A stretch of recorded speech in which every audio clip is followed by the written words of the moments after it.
सकते हैं 27 तारीख का दोपहर 2 बजे के टाइम पर जो एमपी बोर्ड की तरफ से बरसात के बाद जो कक्षा 11वीं का रसायन विज्ञान का पेपर होने वाला है, वह पेपर मेरे पास आ चुका है। तो यहाँ पर अब विद्यार्थियों को कुछ भी पढ़ने की ज़रूरत नहीं है। केवल अगर आप इस पेपर को यहाँ पर लगा लेते हैं ना, तो मैं इस बात की गारंटी ले रहा हूँ कि आने वाले पेपर में आपके 70 में 70 अंक आने से कोई नहीं रोक सकता। तो वीडियो को शुरू से लेकर आखिर तक देखना है, क्योंकि यहाँ पर मैं इसका पूरा सॉल्यूशन अब पेपर का बताने वाला हूँ। और चैनल पर नए हो तो चैनल को सब्सक्राइब कर ले, जिससे आने वाली अर्धवार्षिक पेपर की वीडियो ठीक आपके मोबाइल तक पहुँचे। तो पेपर का फर्स्ट क्वेश्चन मैं आपको दिखाता हूँ सबसे पहले। तो देख सकते हो पेपर का फर्स्ट क्वेश्चन है सही विकल्प का। देख सकते हैं 0.00486 में सार्थक अंकों की संख्या बताना है। तो यहाँ पर सार्थक अंकों की संख्या कितनी होगी? 3, 4, 5, 6। तो मैं बताना चाहूँगा यहाँ पर सार्थक अंकों की संख्या होगी 3। पी कक्षकों के प्रकार है, तो पी कक्षकों के यहाँ पर प्रकार होंगे। कितने प्रकार होते हैं? यहाँ पर 4 होते हैं। ठीक है, अब अगला प्रश्न आप देख लो कि यहाँ पर है क्या, समस्थानिकों में निम्न में से किसकी संख्या समान होती है? तो किसकी संख्या समान होती है? यहाँ पर मैं आपको बता दूँ, प्रोटॉन की संख्या समान होती है। ठीक है, अब अगला प्रश्न है चौथा। यहाँ पर आधुनिक आवर्त सारणी में कितने आवर्त होते हैं?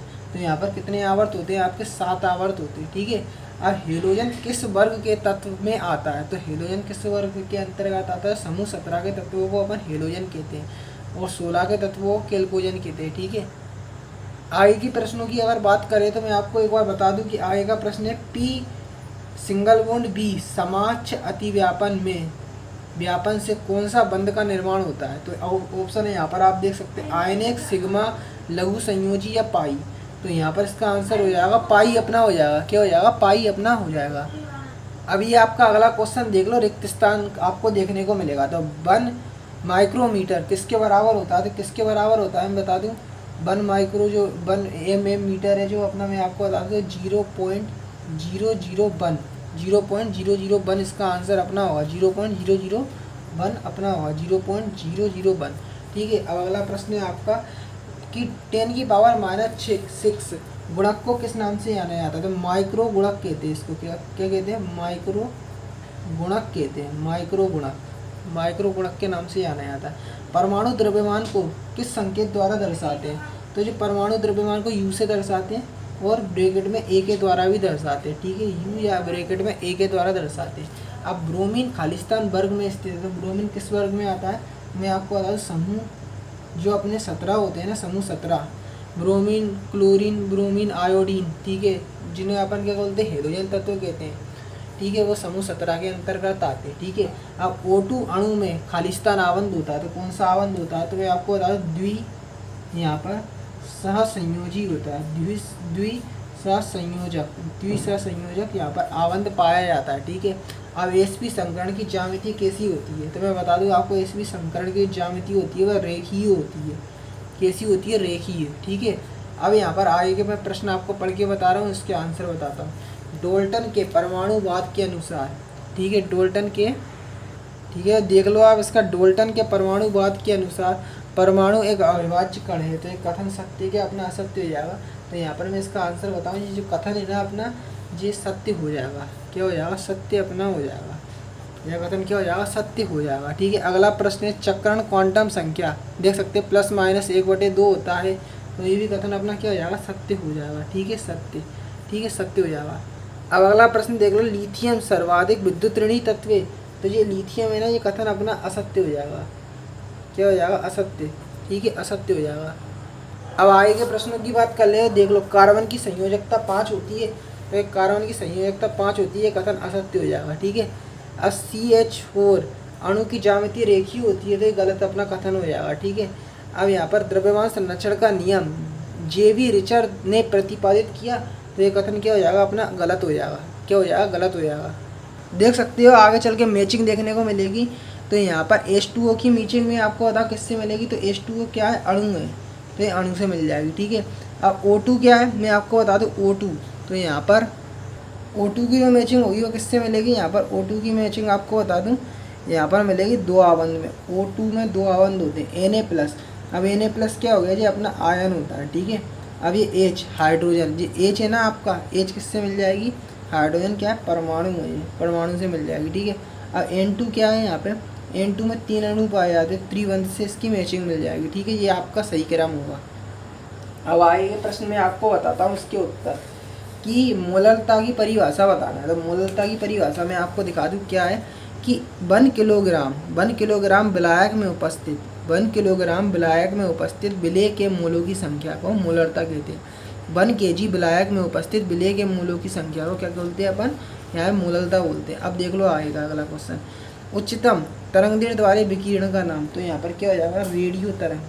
कौन सी तरंग, रेडियो तरंग, जिसमें अपनी कौन सी आती है, गामा वगैरह आती है, ठीक है, ये अपनी आती है, ठीक है। अब BSEPR का विस्पर का आपको पूरा नाम बताना है। तो इसका पूरा नाम देख लो आप, यहाँ पर क्या हो जाएगा, संयोजकता कोष इलेक्ट्रॉन युग्म प्रतिकर्षण सिद्धांत। संयोजकता कोष इलेक्ट्रॉन युग्म प्रतिकर्षण सिद्धांत, इसको अपन कहते हैं BSEPR, ठीक है।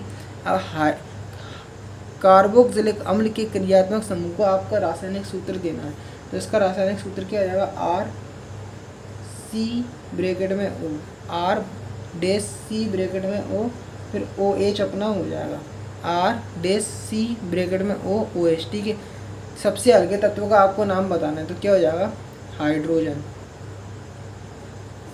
क्या हो जाएगा, हाइड्रोजन अपना हो जाएगा, ठीक है। अब आपका पेपर में देख लो ये आएगा, स्थिर अनुपात का नियम लिखिए और ये देख लो C2H6, C6H6 के मूलानुपाती सूत्र आपको लिखना है। निम्न तत्वों के वर्ग में आपको बताना किस वर्ग में स्थित है, जैसे B, K, Al, Ar, ठीक है। आनंद एंथैल्पी की परिभाषा आपको लिखना है।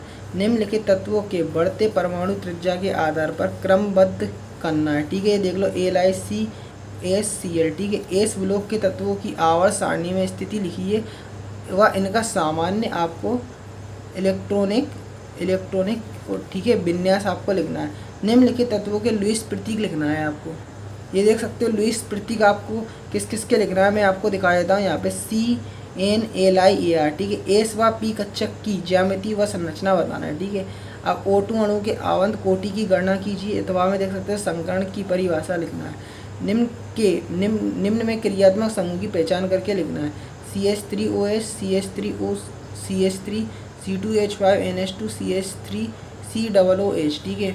अब LDR ईथर के रासायनिक सूत्र आपको लिखना है, ठीक है। निम्नलिखित संगणित सूत्रों को पूर्ण संरचनात्मक सूत्रों में आपको लिखना है। यहाँ पर देख सकते हैं जैसा कि CH3OH, CH3OCH3, CH2H5NH2, CH3, COOH। LDR ether के रासायनिक सूत्र आपको लिखना है, देख सकते हो। निम्नलिखित संगणित सूत्रों को पूर्ण संरचनात्मक सूत्रों में लिखना है, जैसा कि देख सकते हो CH3, CH2, CH2OH, ठीक है। अब CH2-CH और ये CH2, ठीक है। अब ये देख लो निम्नलिखित के आवंत रेखा सूत्र लिखना है, ये देख सकते हो। ये CH2 ये आपका ये दिया हुआ है, ठीक। ये इसको भी देख लो आप एक बार ढंग से। अब आगे का प्रश्न देख लो, 6 ग्राम जल में उपस्थित जल के अणुओं की गणना करना है, ठीक है। सीमांत कारक अभिकर्मक की परिभाषा आपको लिखना है। पाउली का अपवर्जन का सिद्धांत उदाहरण सहित लिखना है। निम्न तत्वों के इलेक्ट्रॉनिक विन्यास लिखना है, ClOCu, ठीक है। अब विद्युत ऋणात्मकता की परिभाषा व इसके आवर्त और वर्ग में परिवर्तन को आपको समझाना है, ठीक है। अब कुछ आप आगे के प्रश्न देख सकते हैं। एस व पी ब्लॉक के तत्वों में 3 अंतर लिखना है। सिग्मा व पाई बंध में 3 अंतर। विद्युत संयोजी और सहसंयोजी यौगिक में 3 अंतर। डी ब्रोगली समीकरण की स्थापना करना है, ठीक है। क्वांटम संख्या के प्रकारों को उदाहरण सहित लिखना है, ठीक है। C2H4 की संरचना संकरण के आधार पर समझाइए व इसके सिग्मा संख्या को आपको लिखना है, ठीक है। अब यहाँ पे इसके IUPAC नाम लिखना है, जैसा कि देख सकते हैं CH2 ये आप देख लो इसको, फिर इसका IUPAC नाम देना है, ठीक है। और फिर इसका आप देख सकते हो इसका IUPAC और CH3 COOH ये पूरा आप देख सकते हैं। इसके IUPAC आपको सबों के यहाँ पर नाम देना है, देख लो एक बार इसको। अब इसके अथवा में देख सकते हो आप इलेक्ट्रोमैग्नेटिक प्रभाव और मेसोमेरिक प्रभाव व इलेक्ट्रॉनिक प्रभाव का उदाहरण सहित आपको समझाना है। दोनों जो प्रभाव है कौन से, एक मेसोमेरिक और इलेक्ट्रॉनिक प्रभाव को उदाहरण सहित समझाना है।